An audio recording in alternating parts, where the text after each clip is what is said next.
Hello friends, welcome back to my YouTube channel. So in this video, let's discuss about one of the most important section of profit and gains from business and profession. And this important section is section 44A, right? तो इसके पिछले वाले video में हम लोग पढ़े थे section 44AA, section 44AB, section 44AD and section 44ADA. तो और एक बार रिकल कर लेते हैं. Section 44AA is all about maintenance of books of accounts. Section 44AB is all about tax audit. Section 44AD is all about computation of income on the basis of estimation for business person, and section 44ADA is all about computation of income on the basis of estimation for professionals, right? तो अब इस video में मैं आपको section 44A ही पढ़ाने वाला हूँ. ये सेक्शन सबसे तगड़ा, सबसे ज़बरदस्त, सबसे इंटरेस्टिंग एंड सबसे इम्पोर्टेंट सेक्शन है. इस सेक्शन के अंदर हमेशा एक या दो क्वेश्चन एग्जाम में आता है, राइट? तो section 44A also very important for your examination point of view.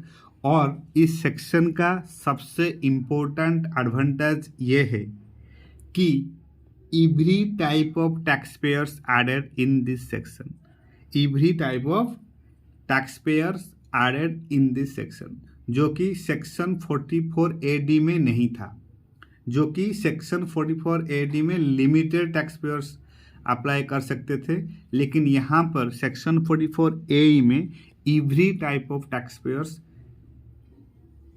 Apply कर सकते हैं, जैसे कि individual, HUF, partnership firm and also most importantly a registered company can be opt this type of scheme, right? तो section 44A is very important. तो section 44A का applicability क्या है?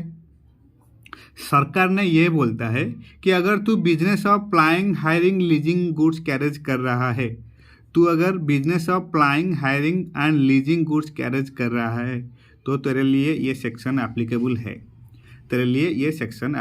है, जो कि सेक्शन 44A. तो सेक्शन 44A का कंडीशंस क्या है? सरकार ने फिर बोला अगर आपके पास 10 लेस देन 10 गुड्स कैरेज है, अगर आपके पास लेस देन 10 गुड्स कैरेज है तो फिर आपके लिए ये सेक्शन एप्लीकेबल हो जाएगा. तो फिर कंडीशंस क्या कंडीशंस है, क्या इंपॉर्टेंट पॉइंट्स है? तो ओनर ऑफ कैरेज के अंदर हायर परचेज और इंस्टॉलमेंट सिस्टम भी ऐड होता है. ओनर ऑफ कैरेज के अंदर अगर कोई हायर परचेज करके रखा है या फिर इंस्टॉलमेंट सिस्टम में परचेज करके रखा है, वो भी ऐड हो जाएगा इस सेक्शन के अंदर. तो ये सेक्शन बहुत इंपॉर्टेंट है.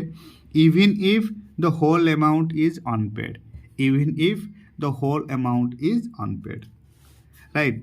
Then goods carriage means any motor vehicle constructed or adapted for use solely for the carriage of goods only. और सबसे इम्पोर्टेंट बात ये है कि किसी भी ईयर के अंदर अगर even if on a single day, कोई एक भी दिन, the number of goods carriage whether heavy goods या फिर लाइट व्हीकल्स, एक्सीड कर रहा है 10 गुड्स कैरेज से अगर एक्सीड कर रहा है, then this section shall not apply to that assessee for that previous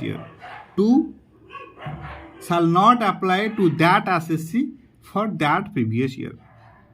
मतलब किसी ईयर के अंदर किसी एक भी दिन मतलब इवन इफ 31 मार्च को, अगर 31 मार्च को भी 10 गुड्स कैरेज से अगर एक्सीड कर रहा है किसी एसएससी का, देन ये सेक्शन एप्लीकेबल नहीं होगा.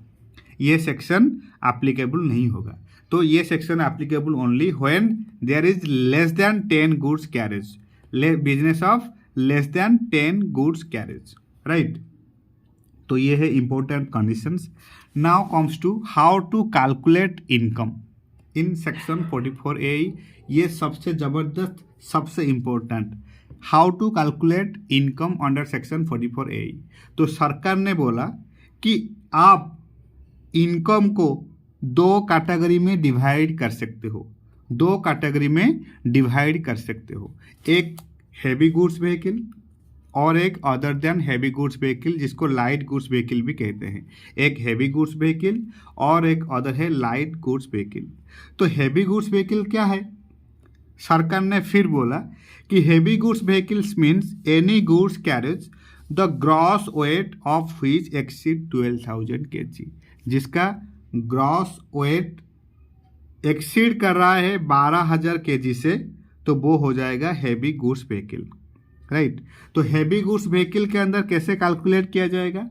तो हैवी गुड्स व्हीकल अगर है तो वहाँ पर ₹1,000 per tonne, ₹1,000 per ton of gross vehicle weight, और you can say unladen weight as the case में भी per month per vehicle, per month per vehicle into number of months और part of a month, number of months और part of month. Sir part of month क्या होता है?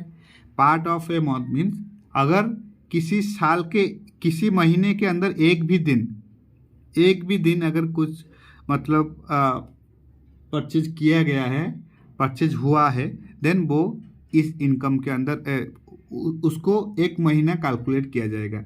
इसलिए number of month और part of a month in the previous year during which the heavy vehicle is owned by the RCC, then इसमें multiply किया जाएगा number of heavy goods vehicle, number of heavy goods vehicle, right. 1,000 per ton of gross vehicle weight. और other than light goods vehicle हुआ तो फिर वहाँ पर क्या करेंगे?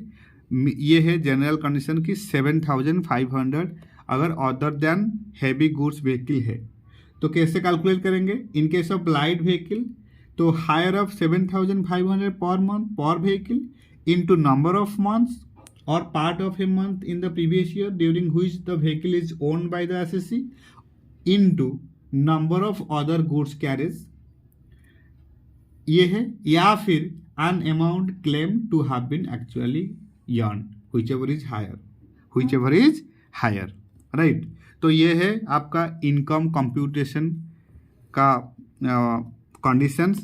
दो कैटेगरी में डिवाइड किया गया है, एक हैवी गुड्स व्हीकल और एक other than heavy goods vehicle, जिसको लाइट व्हीकल्स भी कहते हैं, राइट। और सबसे इम्पोर्टेंट पॉइंट ये है कि income shall be calculated from the month when assessee acquired the property whether it has been put to use और नॉट।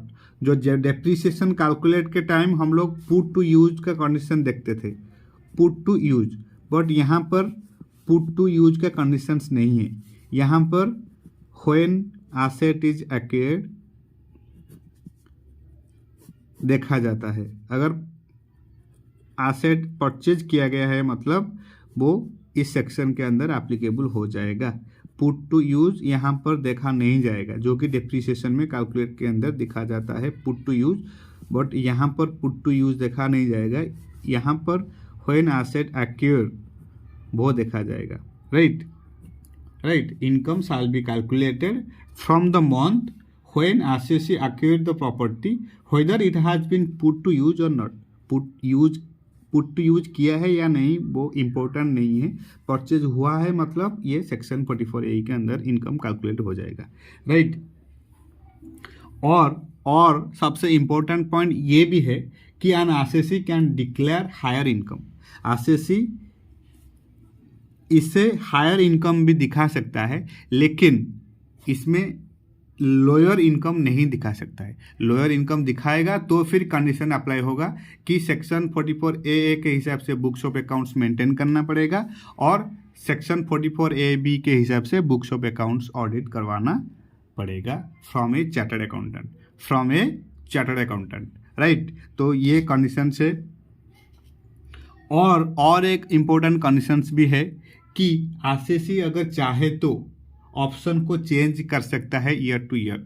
आरसीसी अगर चाहे तो ऑप्शन को चेंज कर सकता है from year two year, right. Now इसमें नोट करने वाला बहुत पॉइंट है, जैसे कि heavy goods vehicle means any goods carriage the gross weight of which exceed 12,000 करी, जो कि मैंने ऑलरेडी डिस्कस किया हूँ। और डिडक्शन, कौन कौन सा डिडक्शन नहीं मिलेगा इधर? डिडक्शन अंडर सेक्शन 32, 38 अवेलेबल नहीं है। गवर्नमेंट ने ये बोला है कि मैंने फिक्स करके रखा है सबसे लोअर इनकम, फिक्स करके रखा है सबसे लोअर इनकम। तो अगर लोअर इनकम फिक्स करके रखा है, उसके बाद अगर कुछ एडिशनल डिडक्शन नहीं मिलेगा, कुछ एडिशनल डिडक्शन नहीं मिलेगा, जैसे कि deduction under section 30 to 38 available नहीं होगा। लेकिन एक डिडक्शन मिल जाएगा जो है डिडक्शन अंडर सेक्शन 40B। तो आप बोलोगे sir deduction under section 40B क्या है? 40B in respect of remuneration and interest to partner. हम लोग पढ़ कर आए हैं assessment of partnership firm, assessment of partnership firm, तो वही वाला deduction under section 40B in respect of remuneration and interest to partner shall be further allowed to minus from income, right. तो ये 40B वाला डिडक्शन मिल जाएगा। और next important condition, depreciation is deemed to have been already allowed. Depreciation जो है वो मान लिया जाएगा कि ये ऑलरेडी अप्लाई हुआ है, ऑलरेडी अलाउ हुआ है, right. Then deduction under chapter VIA, सबसे important, deduction under chapter VIA shall be available, right, such as 80C, 80D, ये सब डिडक्शन चैप्टर VIA के अंदर जो है वो सब डिडक्शन मिल जाएगा। Again brought forward loss shall be adjusted from such estimated income. जितना एस्टिमेटेड इनकम हुआ है वो इनकम में ब्रॉड फॉरवर्ड लॉस अगर कुछ हुआ है तो फिर वो एडजस्टमेंट हो जाएगा, वो एडजस्टमेंट हो जाएगा। देन उसके बाद जो नेट इनकम आएगा वो टैक्सेबल इनकम कहा जाएगा, right. Then last, an assessee can declare his income lower than estimated income, लेकिन कंडीशंस है, क्या conditions? Provided he must maintain books of accounts under 44A and gets his accounts audited through a chartered accountant under section 44AB। Books of accounts maintain करना पड़ेगा 44AA के हिसाब से, and 44AB के हिसाब से बुक्स ऑफ अकाउंट्स ऑडिट करवाना पड़ेगा फ्रॉम ए CA, राइट। तो ये सब कंडीशंस को याद रखना पड़ेगा, राइट। तो 44AE also very important for your examination point of view. जो बंदा बिजनेस करता है plying, hiring and leasing goods carriage, तो वो बंदा सेक्शन 44AE अप्लाई कर सकता है। और एक कंडीशंस है, अगर आरसीसी के पास लेस देन 10 गुड्स कैरेज है तो वो इस सेक्शन के अंदर ऐड हो सकता है। और ओनर ऑफ कैरेज के अंदर हायर परचेज और इंस्टॉलमेंट सिस्टम परचेज भी ऐड होगा। और goods carriage means any motor vehicle जो कि कंस्ट्रक्टेड और adopted for use of सोलेली for carriage of goods only. और इनकम को कैसे एस्टिमेट किया जाएगा? दो टाइप ऑफ इनकम, एक है हैवी गुड्स व्हीकल और एक है other than heavy vehicles. Heavy vehicles होगा तो 1000 पर ton of gross vehicle weight, और अदर देन हैवी व्हीकल्स होगा तो 7500 पर व्हीकल पर मंथ, राइट।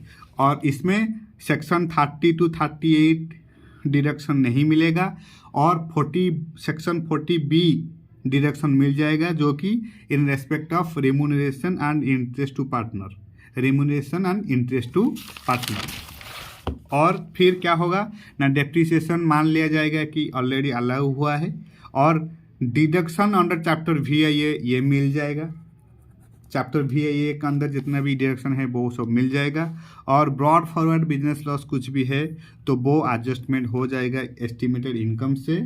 और देन नेट इनकम जो आएगा वो आपका टैक्सेबल इनकम कहा जाएगा, राइट। और last condition, an RCC can declare his income lower than the estimated income, लेकिन कंडीशंस है he must maintain books of accounts under section 44AA and also books of account audit करवाना पड़ेगा some from a CA under section 44AB, right.